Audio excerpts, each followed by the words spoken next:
Hi, my name is Chris Tilley, and I'm the Collaborative Learning Hub Administrator for the George Mason University Arlington campus. Today I want to share 3 tips with you that will greatly enhance your video presentation. These are tips that are often overlooked when people are shooting, especially using a webcam. The first tip I want to talk to you about is called framing.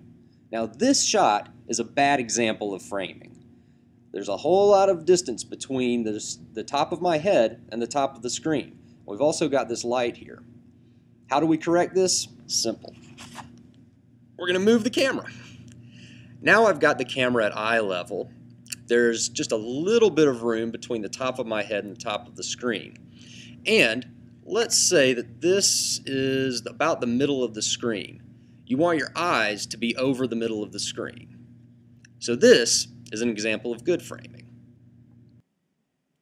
The second tip that I want to talk about has to do with the background of your video.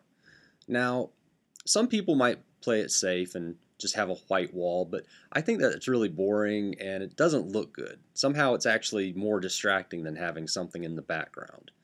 On the other hand, you do want to make sure that whatever your background is something that complements what you're saying. So, for example, if you're giving a lecture, you want to appear scholarly and knowledgeable, so a library like this might be good. Another thing you want to consider when you're choosing your background is this.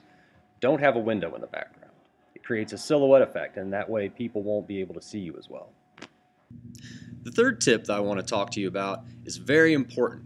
It's about sound. The audio of your video is just as important as the video. Now, you're probably shooting this in your office or maybe at home. Let's say you're in your office and you're shooting with your webcam. Your office might be quiet, but what about your neighbors? Are they talking really loud or are they on the phone? You might want to pick a time in the day when there's not a whole lot of chatter going on, and that way you'll be absolutely certain that it's going to be quiet. Another thing that you need to remember too is that before you start shooting, and I can't stress this enough, you really want to make sure that you turn your cell phone off. Alright, so let's review those 3 tips. 1. The framing of the shot. Keep your camera at eye level and try to make sure that there's not a lot of room between the top of the screen and the top of your head. 2. The background. Pick something that looks natural and make sure that you don't have a window in the background. 3rd. Quiet on the set. No noisy neighbors and silence your cell phones. Following those 3 simple tips will certainly enhance the quality of your next video.